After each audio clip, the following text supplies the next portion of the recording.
ভালো রাঁধুনি হতে গেলে আপনাদের শুক্র, বৃহস্পতি, চন্দ্রকে খুব বলবান অবস্থায় থাকতে হবে এবং জলরাশিকে দেখতে হবে, তার সঙ্গে বৃষ রাশি, কর্কট রাশিকেও দেখতে হবে।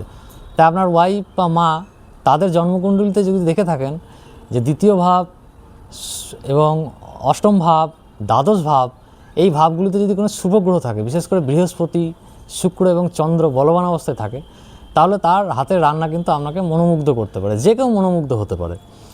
আবার তৃতীয় ভাব, দ্বাদশ ভাব যদি এই শুভ গ্রহের প্রভাবে থাকে, তারাও কিন্তু খুব এক্সপার্ট হয় রাঁধুনিতে এবং তাদের রান্নাতে কিন্তু তারা অনেক দূর এগোতে পারে এবং রান্নাকে তারা প্রফেশন হিসেবে নিতে পারে।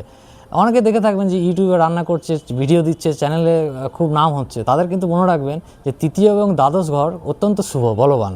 কারণ হাত পায়ের জায়গা, রান্না করতে গেলে আপনাকে খুন্তি নড়াতেই হবে, হাত দিয়ে কাজ করতেই হবে, তাই এই ভাবগুলি কিন্তু খুব বলবান থাকা দরকার।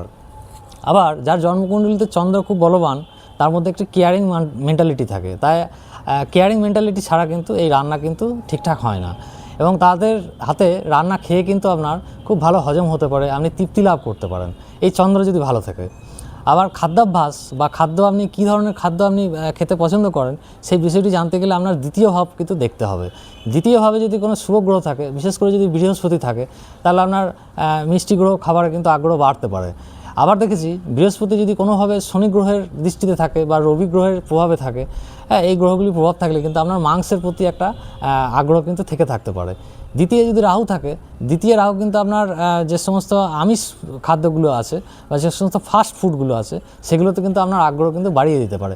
অনেক ক্ষেত্রে রাহু যদি পীড়িত হয়, বিশেষ করে যদি চন্দ্র এবং শনির দৃষ্টি লাভ করে, বা মঙ্গলের দৃষ্টি লাভ করে, সেক্ষেত্রে কিন্তু আপনি নেশাশক্তিতে চলে যেতে পারেন, মদ্যপান করতে পারেন, গাঁজা খেতে পারেন, বা যে সমস্ত খারাপ খাবারগুলো আছে সেগুলোতে আপনার আসক্তি বাড়তে পারে।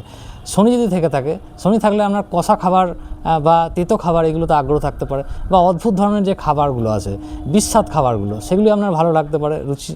রুচি যেগুলো সবার রুচি হয় না, সেই খাবারগুলি আপনার ভালো লাগতে পারে। মঙ্গল যদি থাকে, সেক্ষেত্রে ঝাল খাবার, মশলাদার খাবার এগুলো আপনার পছন্দ হতে পারে। বুধ যদি থাকে, সেক্ষেত্রে চানাচুর, লজেন্স, চকলেট, চটকদার যে সমস্ত খাবারগুলি আছে, ফাস্টফুড যেগুলি আছে, সেগুলি আপনার পছন্দ হতে পারে। শুক্র যদি থাকে, শুক্র যদি বলবান শুক্র হয়, সেক্ষেত্রে কিন্তু আপনার দামি দামি খাবারে আগ্রহ হতে পারে। সুসিদ্ধ, সুপক্ক এবং দামি যে সমস্ত খাবারগুলো আছে, সেগুলোতে আপনার আগ্রহ বাড়াতে পারে। আবার শুক্র যদি পীড়িত হয়, সেক্ষেত্রে কিন্তু আপনার নেশাশক্তি বাড়িয়ে দিতে পারে। আবার যদি দেখা যায় যে কেতু আছে, কেতু কিন্তু বিশেষ কোনো খাদ্যাভ্যাসকে সেরকমভাবে নির্দেশ না করলেও, কেতু যে রাশিতে আছে, যে গ্রহের ঘরে আছে, সেই গ্রহ নির্দেশিত কোনো খাবার আপনার পছন্দের বিষয় হতে পারে।